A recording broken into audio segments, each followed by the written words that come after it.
Hello everyone, welcome back to my channel study only science. तो MPTET वर्ग 3 चयन परीक्षा 2025 की इस क्लास में आप सभी का बहुत बहुत स्वागत है। आज का हमारा टॉपिक है हिंदी सब्जेक्ट से लोकोक्ति और मुहावरे, उपसर्ग और प्रत्यय के बारे में। तो इस बारे में आज डिस्कस करेंगे क्लास में। अगर आप चैनल पर पहली बार हैं तो चैनल को सब्सक्राइब कर दीजिए और वीडियो क्लास अच्छी लगती है तो लाइक शेयर ज़रूर करिए। लोकोक्ति की परिभाषा देखते हैं यहाँ पे।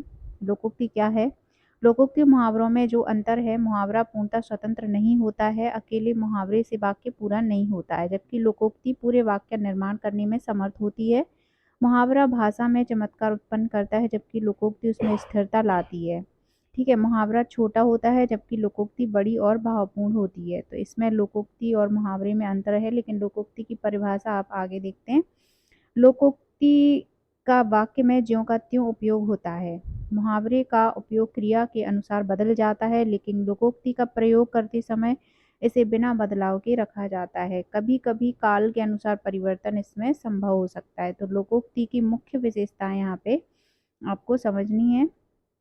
क्या है? समाज का सही मार्गदर्शन, धार्मिक और नैतिक उपदेश, हास्य और मनोरंजन में प्रयोग, सर्वव्यापी एवं सर्वग्राही।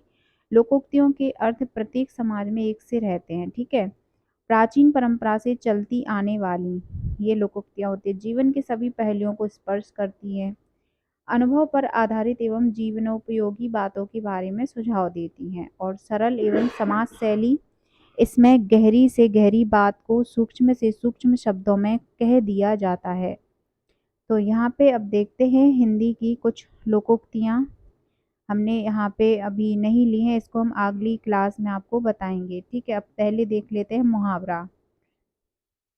मुहावरे भाषा की नींव के पत्थर हैं, जिस पर उसका भव्य भवन आज तक रुका हुआ है, और मुहावरे ही उसकी टूट फूट को ठीक करते हुए गर्मी, सर्दी और बरसात के प्रकोप से अब तक उसकी रक्षा करते चले आ रहे हैं। मुहावरे भाषा को सुदृढ़, गतिशील और रुचिकर बनाते हैं।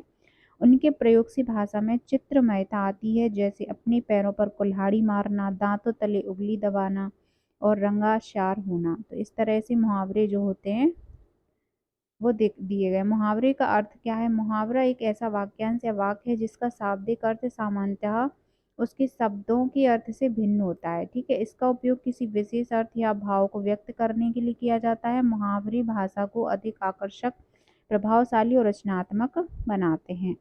उदाहरण यहाँ पे दिए गए हैं। अंगूठा दिखाना, तो इसका शाब्दिक अर्थ है उंगली से इशारा करना, लेकिन मुहावरे में इसका अर्थ है इनकार करना या ठेंगा दिखाना। फिर है आँख का तारा, तो इसका शाब्दिक अर्थ है आँखों का एक तारा, लेकिन मुहावरे में इसका अर्थ है बहुत प्यारा सा या प्रिय। फिर अगला मुहावरा है नाक में दम करना, तो इसका शाब्दिक अर्थ है नाक में कुछ डालना, लेकिन मुहावरे में इसका अर्थ होता है किसी को बहुत अधिक परेशान करना।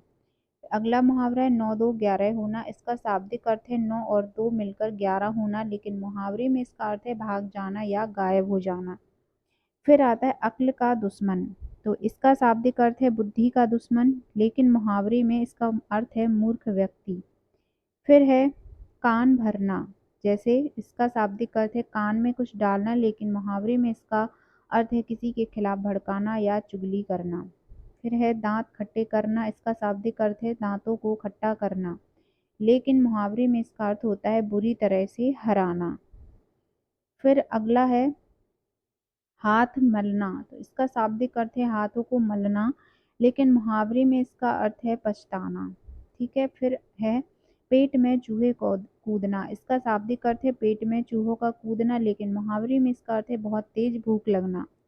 फिर अगला है इस आसमान से बातें करना, इसका शाब्दिक अर्थ है आसमान से बातें करना, लेकिन मुहावरे में इसका अर्थ होता है बहुत ऊंचा होना या घमंड करना।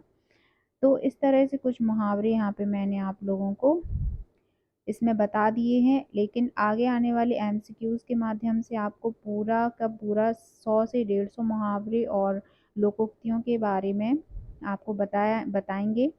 तो हमारे साथ इसी तरह बने रहिए। चैनल पे नए हैं, पहली बार आए हैं तो सब्सक्राइब करना ना भूलिए, क्योंकि यहाँ पे एमपीटेट चयन परीक्षा 2025 की संपूर्ण तैयारी आपको 31 अगस्त के पहले पहले कंप्लीट करा दी जाएगी। तो चलिए मिलते हैं अगली क्लास में।